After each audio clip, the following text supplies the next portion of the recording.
To say that this week's episode was epic is an understatement, but we'll get to that. First, we'll discuss what we missed. There was a scene from last episode which I thought they'd cover in this week's episode, but they completely skipped that out altogether. Weird to say the least, right? But let's get right to it. At any rate, when Jinwoo had completed his arrangement with Junho, he vanished. Since then, he's been into the Demon Castle, then straight to the Reevaluation Center, and from there, a 2-day excursion taking on a mining job that turned into a bag carrier job. To say that he's been busy is a real understatement. Jinho would be trying to reach him for the better part of a week, but not getting any response, so Jinho went ahead and called his own cousin. This particular scene will be filled with so many small details a lot of us would miss, but let me break them down.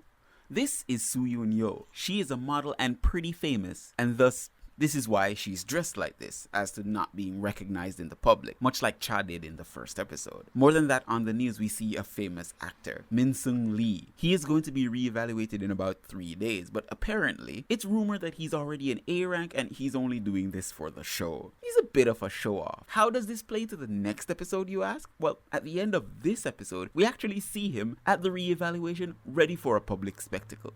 Anyways, back to the meeting. Jinho invited his cousin here for some moral support, as he's a bit distraught that Jinwoo would vanish so long without even reaching out to him. So his cousin takes his phone and says let her call him, but wouldn't you know it, Jinwoo reaches out in the nick of time to set up a meeting for the next day. This scene would run into Cha's scene when she was trying to find out more information about Jinwoo and then falling asleep after getting nowhere. Going past that into this week's episode, we see that Chae is walking up to the gate as she's trying to find out where Jinwoo is. In the background, we can see the mining boss playing around with a pickaxe, and yes, this pickaxe was criminally underused in this episode. And this pickaxe is literally the MVP, so I don't see why they would cast him in this role and he doesn't get used otherwise than being held by a really pretty girl. Anyways, there's a few notable changes here in this scene. One is that the boss wasn't the only one on site. There were a few others from the mining crew still around, and Such was watching Chae as she interacted with the boss. Now, she's asking for Jinwoo only to find out that he's in the dungeon, so she decides to head in, and wouldn't you know it,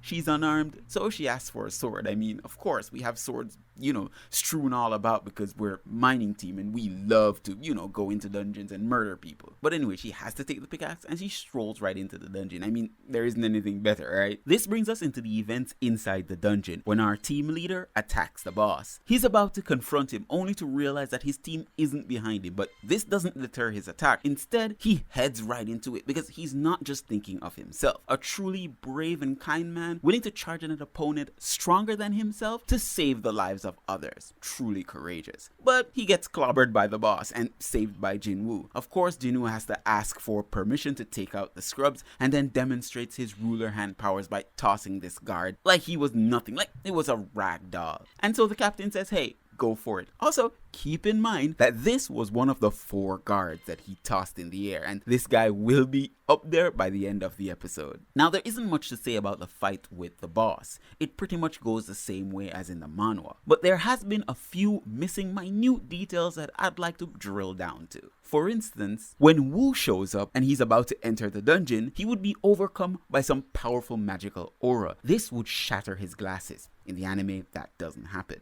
Now also, they said that this dungeon is one of the highest A ranks they ever encountered, but they didn't say anything around the lines of anything low S rank or anything like that as they did in the anime. And also, there wasn't much detail about the monarch's shadow ability, but let's give you the quick breakdown. It's another skill that Jinwoo acquired after getting to a little over level 70 in the Demon Castle. The ability allows all shadows standing in his shadow to be increased by a power of 50, so they get a 50% buff. And when we saw Iron use his taunt ability on the orcs, it shattered something, but this is because they had high resistance, so his taunt actually cancelled out their high resistance. And then finally, when Jinwoo used this potion, he was really happy because unlike the job change quest, he wasn't restricted to any form of potions or magical items whatsoever, so he was actually elated to drink this potion, although he didn't want a full belly of potions, so he wanted to get the fight over with as quickly as possible as well. Another particular change that I found very interesting was when the boss was glitching. In the manhwa, the words were changed from this to this. And truth is, honestly, it would confuse anyone what he's saying, as the anime really didn't make it very obvious, but in the manhwa, it was a little more obvious. You could probably figure out what he was trying to say. But really, this takes nothing away from the episode, and pretty soon the reveal will be made, and trust me, you will be shocked. At any rate, Jinwoo's shadows would slowly start to overwhelm the boss, and then they will both clash head to head, which Jinwoo would come out on top. Something that I found really interesting is the boss' use of magic seals. In the manhwa, was easily seen, but the anime kind of omitted it. Let's take a quick look at it. You can see that it represents 12 signs of the zodiac, which I assume that can mean that he could do 12 different types of spells. It's really inconsequential to the entire plot, but I honestly like the added detail that the manhwa went to, show us this. Now, I can't go without saying how the studio absolutely cooked with this episode. It lasted much longer than I thought it would, and it was truly enjoyable. The animation was spectacular. They focused on what needed to be focused, and anything that needed to be relegated to the background was passively good CGI. The action was incredible, easy to follow, and the OST was banging. Truly a magnificent job. And hats off to Egress for aura farming in the middle of this damn fight. This man was facing off with 2 hierarch guards. He dropped his sword and used his little knives to flex, and then grabbed his sword once more. Oh my god. That was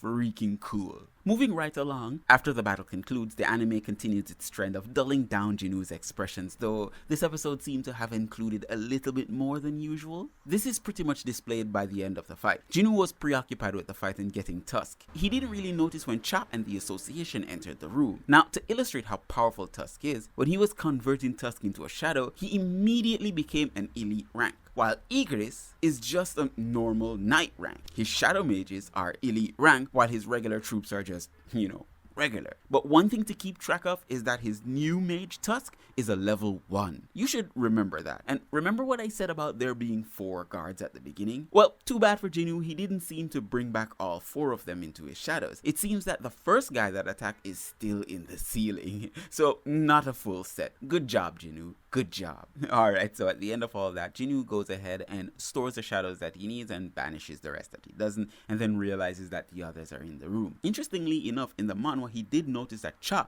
was in the room. However, in the anime, he doesn't notice at all, which is a weird choice. Kind of makes her a little insecure too. He was about to leap away, only to realize that these scrubs are here to protect his secrets and escort him safely out of the dungeon. As if Jinwoo couldn't do that on his own, Once this is all over, the dungeon president will get a full rundown of Jinwoo's abilities, and we move on to the next day of evaluation, where we can finally see Min Seung Lee. A pretty amazing episode, one of the best so far. I really loved it. I give it a 10 out of 10. Not much in terms of content was really skipped, but we did get a pretty interesting cliffhanger at the end. Let me know what your thoughts are about this episode and leave a like on your way out. I've been your host, Kyle. Peace out and stay safe out there, V Nation. Bye.